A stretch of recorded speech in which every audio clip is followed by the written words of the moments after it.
Hey, how's it going, guys? So today we're going to be using SolidWorks to create a rendered animation, something sort of like this.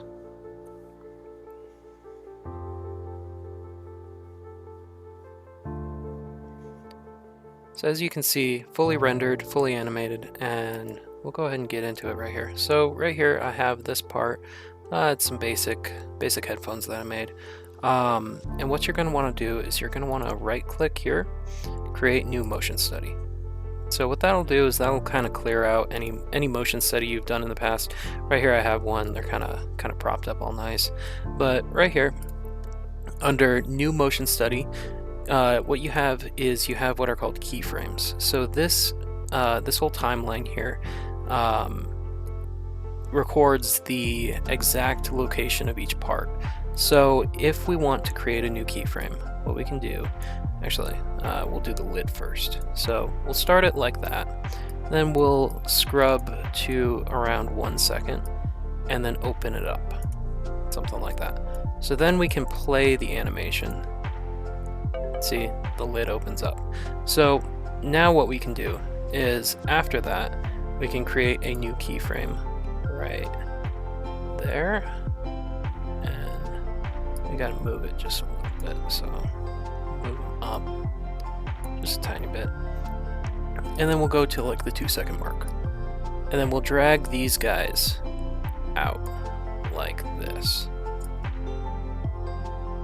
So as you can see, that created 2 new keyframes here for the individual parts themselves.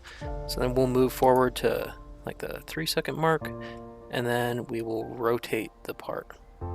That kind of got messed up there. Let's see if we can rotate this one. Okay, well this one's fine. And for the purposes of this video, that doesn't really matter all that much. So we'll do that. Okay, so we rotated the parts, we created a new keyframe there, and then we'll move to the 4 second mark. At the 4 second mark, I kind of want it to come forward just a little bit, so we'll move it forward, and maybe a little bit to the side there. We'll move this forward, like so, and that creates the new keyframe. Moving forward to the 5 second mark, what I want it to do is I want it to then rotate off to the side, and then this one rotate off to the side.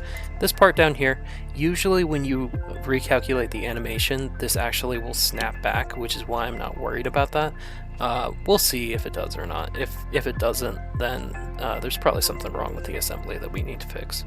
So then we'll move to the 6 second mark, and then drag it down, like so, and then we'll drag this guy down, like so, something like that.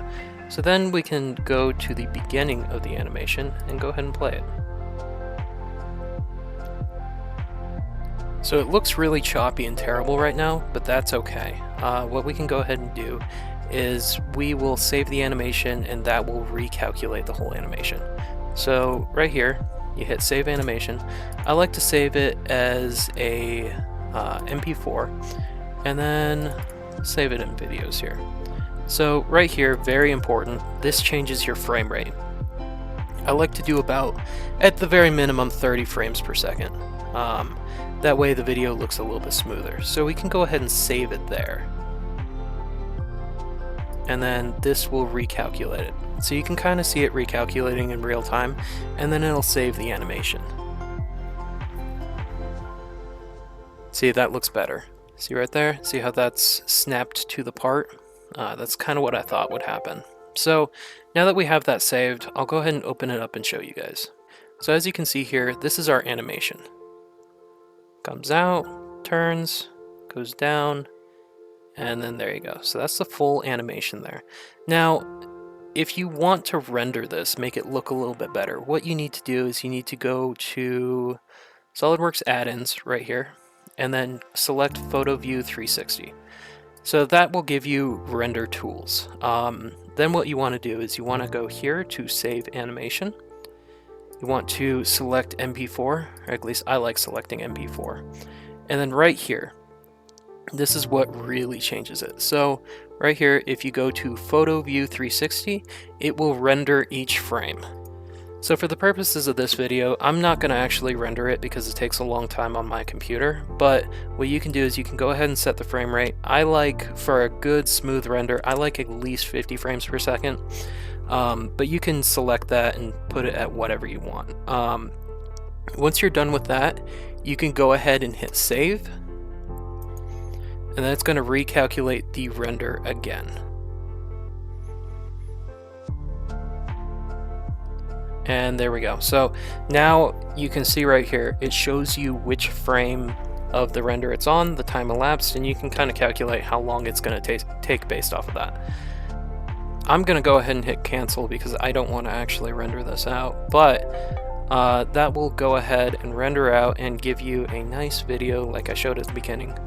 I'll go ahead and show you that again. So like this. Gives you a nice smooth render like that. And there you go. That's how you create an animated render in SolidWorks, or at least that's the easiest way I've found.